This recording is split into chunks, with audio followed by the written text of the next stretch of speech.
And thank God for the road less traveled. Hey, hey, hey! I'm so grateful you're here and truly appreciate the gift of your time. I'm Jolene Staker, like a stake in the ground, not the one you eat. And yes, I know there's a song with my name in it. I'm so excited to share this chapter of Project 55 with you. The full story behind Project 55 is in my launch video, which I'll link below. Here's a quick recap. I launched my channel on my 55th birthday. Over the last 5 years or so, I've spent a lot of time reading, studying, and exploring books and the reading experience. Project 55 is my way of bringing all of that together to build a library of bite-sized pizzas that are quick to watch now and easy to find later. And because I can be a number nerd, I chose to go all in on number 55.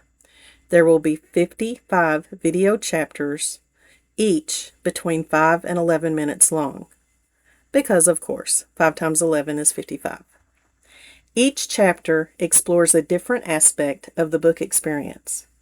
Whether you're a lifelong reader or just beginning your reading journey, I hope you'll find ideas, tools, and conversations that help you enjoy books in new ways. Let's get into today's chapter. Danny Dabbles runs the Battle of the Booktubers contest, which is absolutely some of the most impressive reading content I've watched. The contestants recommend books for one another, but no one knows who recommended which book until the end. The winner is the person whose recommendations receive the highest ratings. The contest itself was fun, but what I got most from it was hearing the thought process behind each recommendation and then listening to the readers share their experience with the books. It made me wonder what I could tell you about my reading that would help you choose a winning book for me. For this chapter, I'm going to stick with fiction because that's where I've focused my content so far. Since I can't rate a book I don't finish, and your points depend on my rating, the good news is that you wouldn't have to worry about me DNFing your pick unless it had excessive, strong profanity, sexually explicit content, graphic violence or gore, or was primarily intended to frighten or horrify. To drive that point home, you know those stories posted on Facebook that hook you with the first part and then you have to go digging through the contents to find the rest? I have to force myself to skip them because once I start reading, I'm not stopping until I know how the story ends. I'll follow them through 3 comments and onto a website where I'm dodging ads and fake read more buttons like I'm navigating an asteroid storm. Chances are I would enjoy the book you picked for me, and with my current rating system, most books start out 3 stars. They wrote a book, so that's 1 star, because you can't rate lower than 1. It had characters, so that's 2. And if there was a plot, we've made it to 3. The only time I go below that is when I realize the book has people doing things rather than fleshed out characters following a meaningful arc. Kind of like those Facebook stories. The next 2 stars are about whether the author makes me understand the characters, even if I don't love them, and whether the plot keeps me engaged rather than becoming a backdrop for a lot of dialogue. Then I deduct partial points for anything that pulls me out of the story and add a little extra credit for author's notes that answer questions I had along the way, which probably applies most often to historical fiction. So while you wouldn't have to worry too much about a book you picked for me completely bombing, you might get frustrated trying to maximize your points, especially when every quarter of a point counts. And just to up the ante a little more, there's bonus points for finding someone an all-time favorite. The first thing you could do to improve your chances is to avoid a book where romance is the entire story with no other elements. A simple boy meets girl story filled with quivering lips, racing hearts, endless wondering whether the other person feels the same way, a threatened breakup that you already know won't stick, and a happily ever after ending would probably max out at about 3.5 stars for me. That doesn't mean there can't be romance in the story.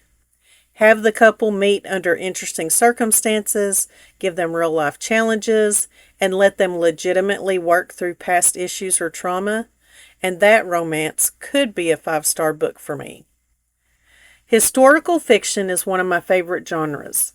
The downside of that in the official battle of the booktubers is that readers aren't allowed to reread a book, and contestants lose points for recommending the same book as someone else.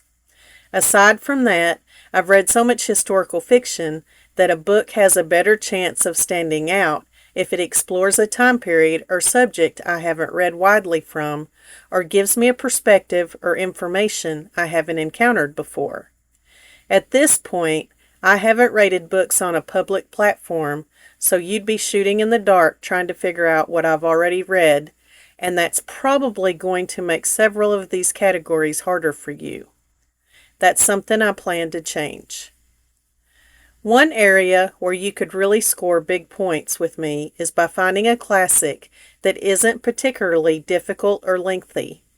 I have read classics that I had to put extra work into and don't mind doing that, but I've heard there are shorter, more accessible classics, and I'd love to find some of those so I can add more classics to my read list.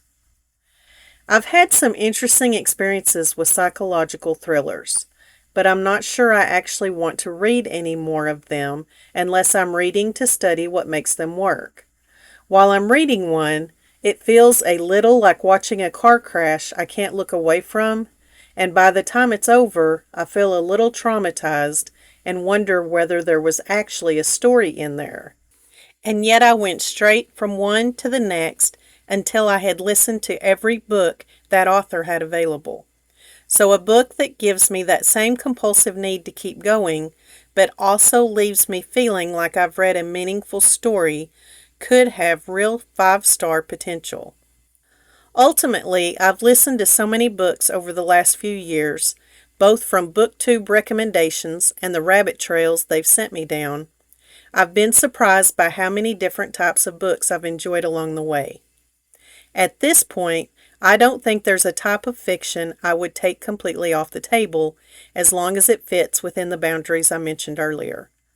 One fun part of Project 55 is that I plan to come back and update these chapters every year on my birthday and channel anniversary. This is one area I'm especially interested to revisit and see whether I've become more dialed in on exactly what I want from a book or whether I continue reading all over the map. Maybe by next year, I'll have given you enough clues to make winning this contest a little easier. And that's a wrap on this chapter of Project 55. See you in the next one.